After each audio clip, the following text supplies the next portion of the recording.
Hey guys, back with another video today, and this was kind of unexpected, but I didn't know that my buddy Nick was going to drop a couple stories today. He did drop Morbidio, the revised edition, which was my favorite story from his collection Gray Matter.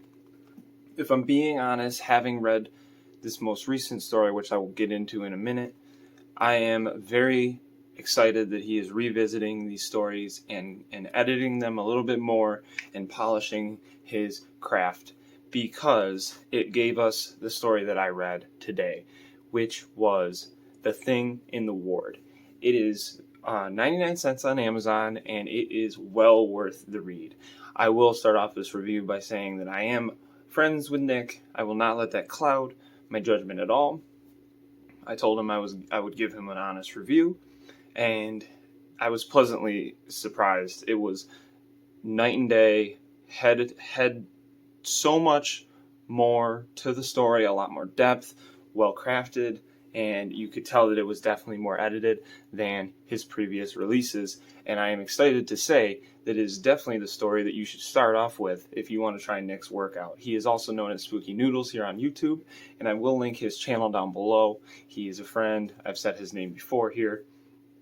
And dude's going places with his writing. He has an imagination that is honestly wonderful in the way that he can craft a story. I mean, he took something that was dark in his life and just poured his heart out on a page, and it really shows. So I'm very thankful that I've been reading such great short stories coming up to this one, because it jumps right in there, and it quite possibly is in my top 10 shorter fiction that I've read in my entire life. It was very good. I want to give Nick a shout out, because even my other friend that read it said that it was. He agrees. It's outstanding. I read it in one sitting. So thank you, Nick. I did purchase this myself, and I'm so thankful that I supported this author. So definitely go out and check it out for yourself. So quick plot, which I gave, I believe it was 4.5 out of 5 stars. And there's a fuzzy, and there's another fuzzy. Okay, so cool. Distracted. This is me.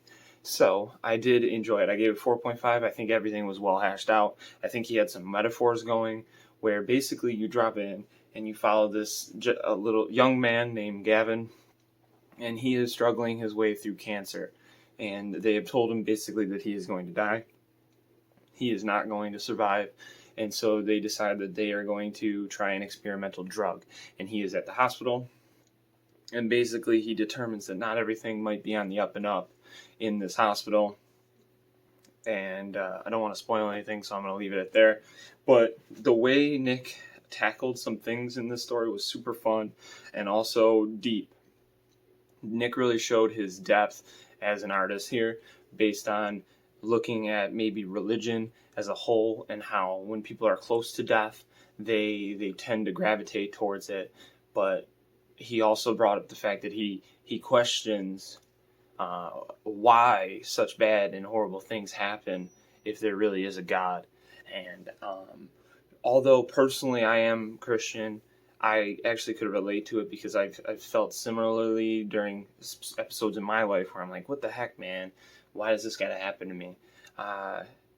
Yeah, it was cool. It was cool but it maybe if you are very Christian, and you might get offended by that, because he did talk about it for quite a few pages, and that might be the only thing I would maybe say. Hey, like, if you're easily offended by things like that might bother you. It has nothing to do with the plot, but it is worth note. Yeah. Also, I like the references to Will Smith. The Fresh Prince of Bel-Air. That was pretty cool. I also discovered that Nick has a thing for Halle Berry, which is cool. I mean, you know what I mean? That's pretty cool. I mean, yeah.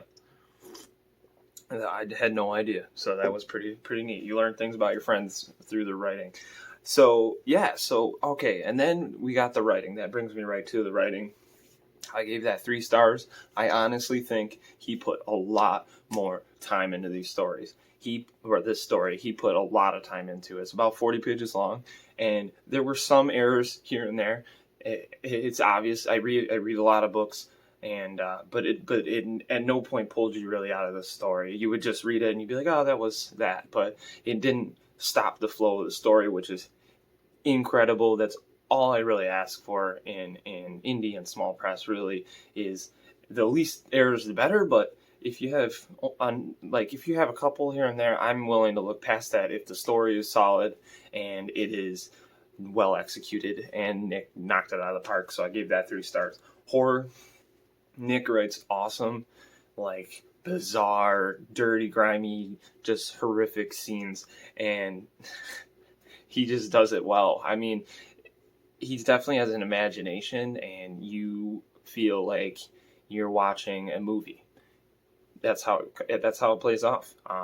It seems like you are literally watching this man in the hospital, just deteriorating and living this horrid situation. So yeah, was it fun to read? Hell yeah, it was. It was 4 stars easy. I read it in one sitting, like I said. I destroyed this ebook, and yeah, he needs to put it in a collection. I would love to see like an entire darker horror collection from him, where he just dives into that imagination of his. It would be super cool. Like, bring on more, you know what I mean? But take your time with it. Like, kill it, Nick. Like, make it. This was awesome to read. Like, honestly, it makes me excited to read future work from him. So overall, I gave it 4 stars on Goodreads and Amazon. You definitely should pick this up. I do highly recommend it. If you haven't tried Nick's work, this is the place to start. I would venture to say, in all due respect, Nick, I did enjoy Gray Matter, but to anybody who maybe hasn't tried Nick's work out, please go read The Thing in the Ward and maybe pick up More Video also, the short story that was my personal favorite from Gray Matter, and give Nick's writing a try, because he actually is an inspiration. At the end of the short story, he does put up a picture of the fact that he suffered from cancer himself. So that's kind of where you get that dark look at it from his point of view, which is just amazing. So thank you, Nick. Thanks for writing that story, and peace.